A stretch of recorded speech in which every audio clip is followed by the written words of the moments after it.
Today I will be putting this pretty trim into the leading edge of 4 panels. So I cut four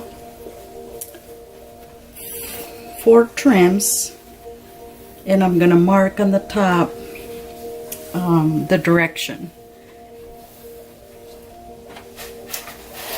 So I'm going to put a pin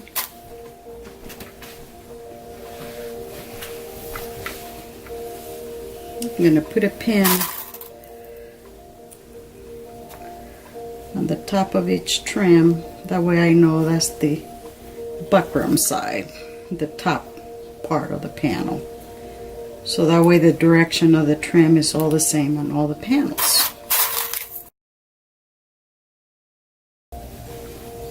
I also looked at the trim and see what direction, if I liked it this way or this way, and I prefer this way. And my beginning of the panel is going to be this way.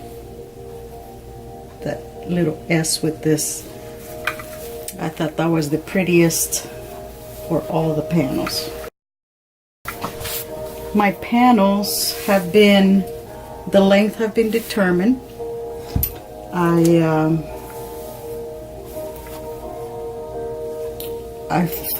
I did this, I ironed and pressed the hams, and I also did the buckram on the top,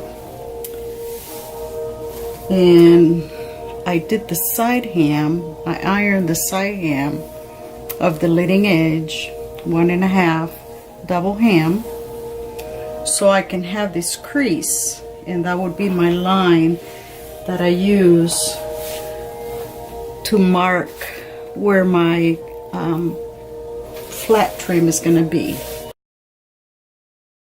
I've decided to make the leading edge 4 inches wide, and I can show you.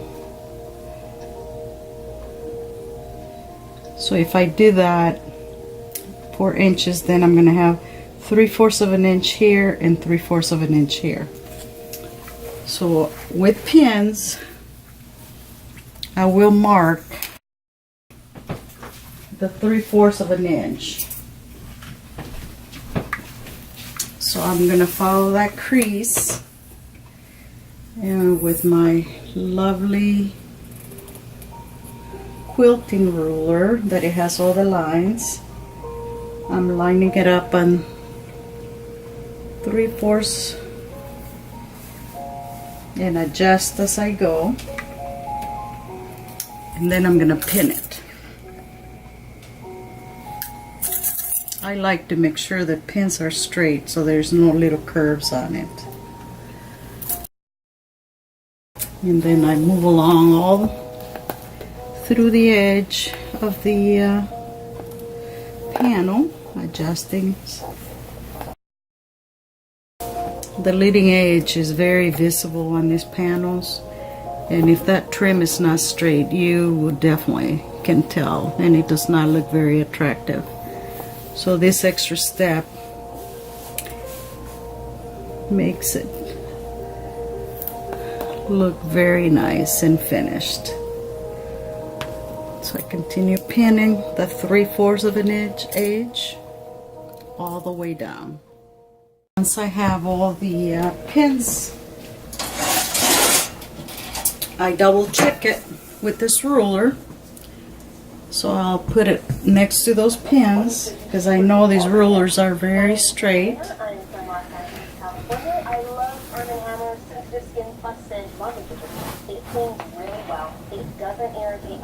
And I adjust those pins. They look great all the way here, but over here I need to adjust it. It's always good to double check that measurement.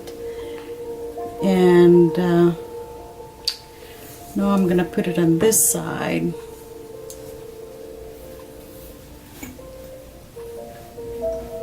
So I can put my trim next to it. Sure, I begin all my trim in the same spot, so they're all the same. So I lay it next to the pins. Keep moving it with my hand, make sure it's straight. I like to use this iron because it's heavy and it flattens my trim very nice to make sure it's nice and straight.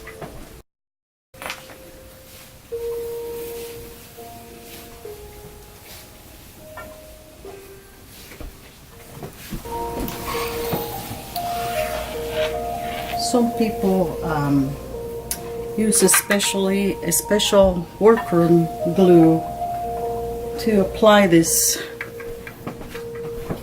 trims with great success, and that's just, some people love it, and I prefer the sewing method just in case the client someday wants to use that trim. They can easily remove it from the panels.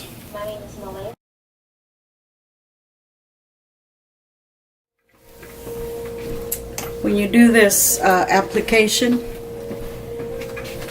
you have to pre-shrink the fabric and pre-shrink the trim. And by pre-shrinking means you iron it with the steamer. And I do the front and the back of the trim, and yet it's all flat and nice, because you don't want any puckers on the leading edge. This type of trim,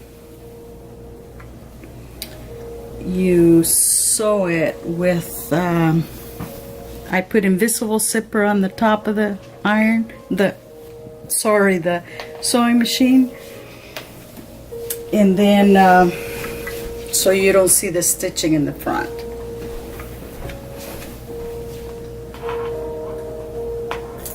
Okay, once you have it's nice and flat, then you go ahead and pin it, and pin it a lot.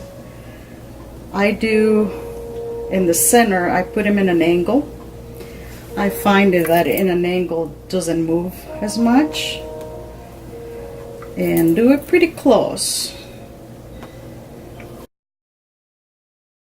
Type of panels, they're very time consuming, and it's hard to get them quick from your workroom, but they're beautiful.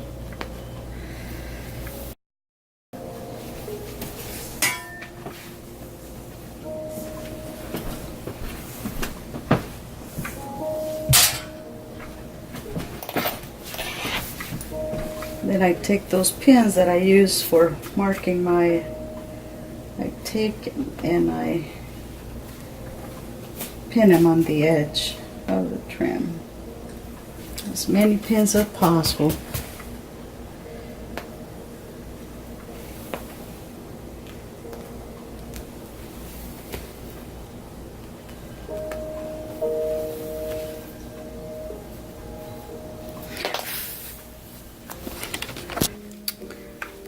Now with my walking foot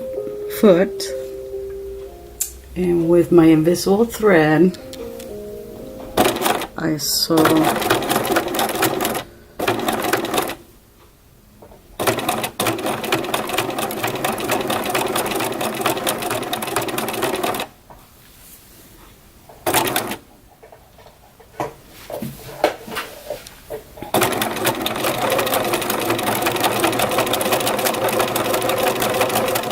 the walking foot is wonderful because it feeds the top and bottom layer at the same time, and you can't even see the thread, and it doesn't pucker. It's beautiful. Now I'm doing the other side, this side, and making sure I don't remove the center pins if possible.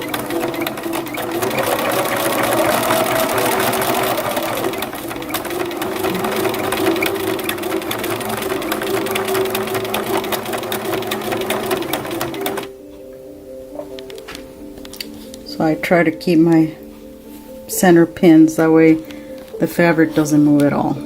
Trim is sewn on both edges, nice and flat, and you can't even see the stitches.